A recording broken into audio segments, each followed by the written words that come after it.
म्हणून मी ही सगळी परिस्थिती बघितल्यानंतर सोशल मीडियावरती लय ज्योतिषी आहे.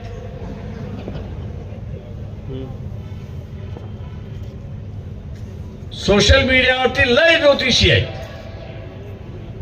40 ज्योतिषींचं मी ऐकलं आयुष्यात पहिल्यांदा. ज्योतिषी काय भवितव्य भारताचं 6 महिन्याचं सांगतोय हे रात्रभर ऐकत बसलो. 40 जणांचं ऐकत बसलो.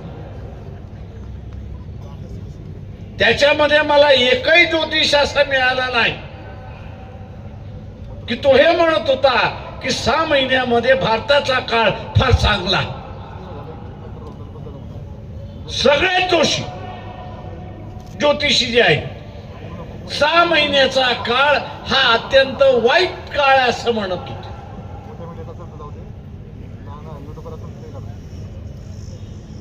सगळ्यात वाईट काळ असं म्हणत होते.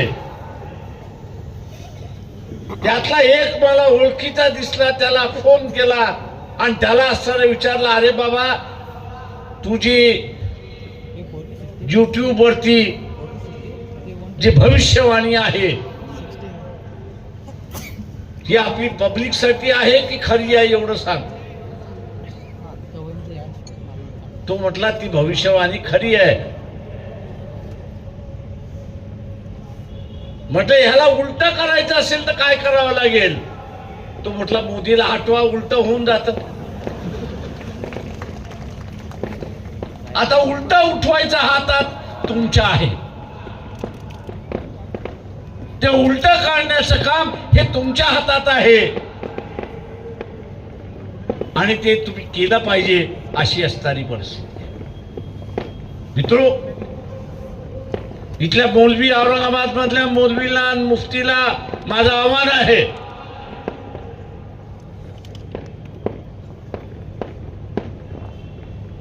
औरंगजेबचा प्रश्न झाला,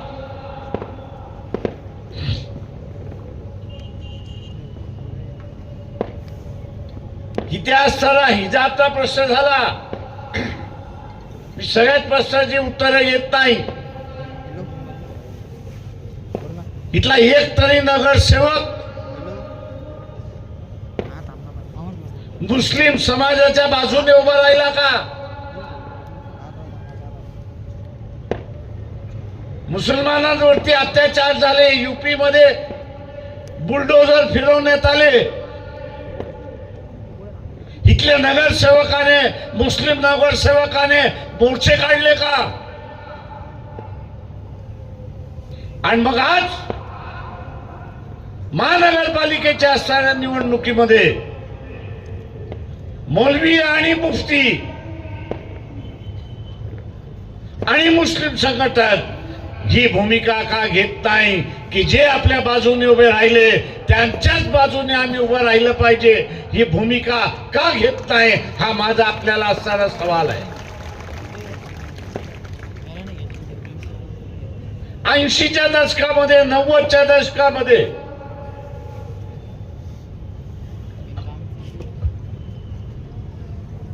जो जिंकला त्याच्या बाजूने मुसलमानांना झाला पाहिजे हा प्रचार मौलवींच्या मार्फत करण्यात आला. मुसलमानाच्या बाजूने समाजवादी उभे राहिले, मुसलमानाच्या बाजूने इथल्या असणारे कम्युनिस्ट उभे राहिले. जिंकणार नाहीत म्हणून त्यांना सोडून देऊन काँग्रेसच्या नादी आणि औरंगाबाद मध्ये MIMच्या नादीला. आपण काल 2 दिवसापूर्वी नाटक बघितलं, काय झालं ते मी त्याच्यावरती काही बोलत नाही.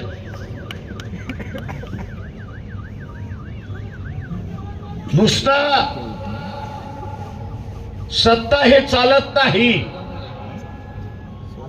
मी इथल्या मौलवीला सांगतो, इथल्या मुफ्तीला सांगतो की मित्र जोडायला शिका.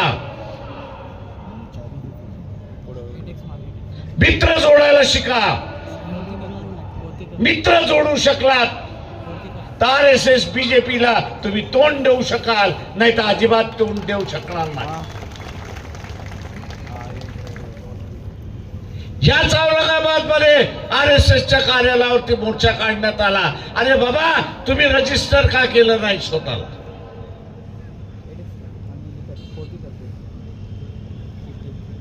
आणि तुम्ही जर रजिस्टर करत नसाल तर मग तुम्हाला अतिरेकी संघटना म्हणून का घोषित करू?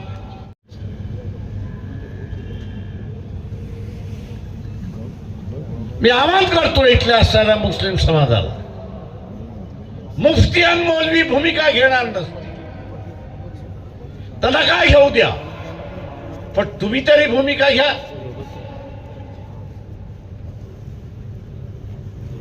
मला माहिती आहे की औरंगाबाद मध्ये टिपू सुलतानचा असणारा स्टेटस ठेवल्यामुळे,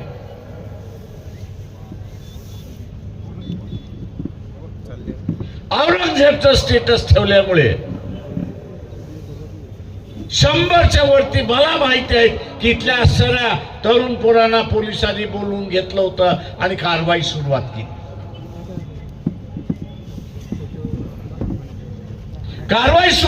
होती.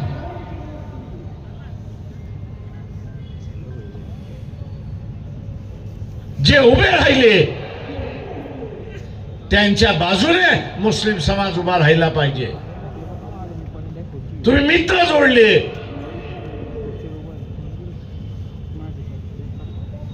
तर एक सेक्युलर ताकद उभी राहते. ही लढाई आहे. सेक्युलर ताकद विरोधी धर्माची ताकद अशी असणारी बरशी. ए मुस्लिम भाइयों, अगर सेक्युलर की ताकत हार गई, सेक्युलर की ताकत अगर हार गई तो पहला निशाना आप हो. पहला निशाना आप होगे. तब मत कहना अरे भैया हमको कोई बचाने आया नहीं है, क्योंकि सेक्युलर की ताकत आपने ही खत्म कर दी.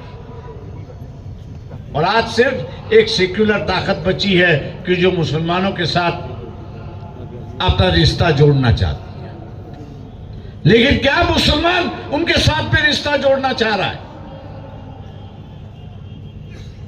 क्या मुसलमान उसके साथ में रिश्ता जोड़ना चाह रहा है?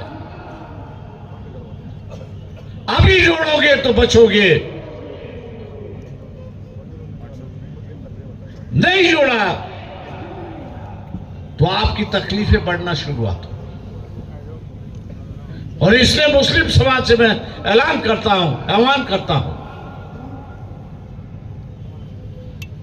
कि सेक्युलर ताकत का नाम वंचित बहुजन आघाड़ी है. और वंचित बहुजन आघाड़ी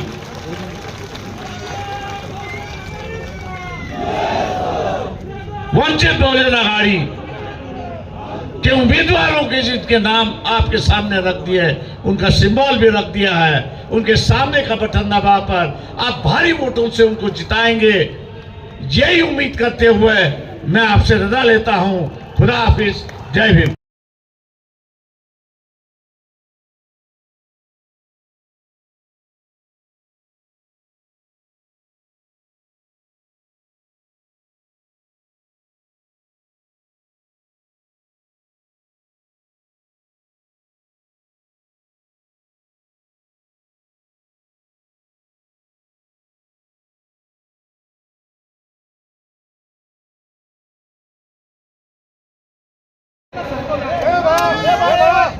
मी या ठिकाणी सर्वांनी जागेवर बसा. या ठिकाणी सर्वांनी जागेवर बसा. केंद्रीय कार्यकारिणीच्या सदस्य आणि औरंगाबाद जिल्ह्याच्या प्रभारी अरुंधतीताई शिरसाट हे उपस्थित राहिले, त्याबद्दल मी शहर जिल्ह्याच्या वतीनं आभार व्यक्त करतो. आणि या ठिकाणी सर्वांना हा मशीनचा डेमो या ठिकाणी समजून घ्यायचा आहे. आणि मी या ठिकाणी तुम्हाला जसं चार मशीन ठेवले जाणार आहे, त्याच्यामध्ये ऐका, पहिल्या याच्यामध्ये अ मध्ये पांढरा कलर राहणार आहे, त्याच्यामध्ये जिथं गॅस सिलेंडर दिसेल त्याच्यात आपल्याला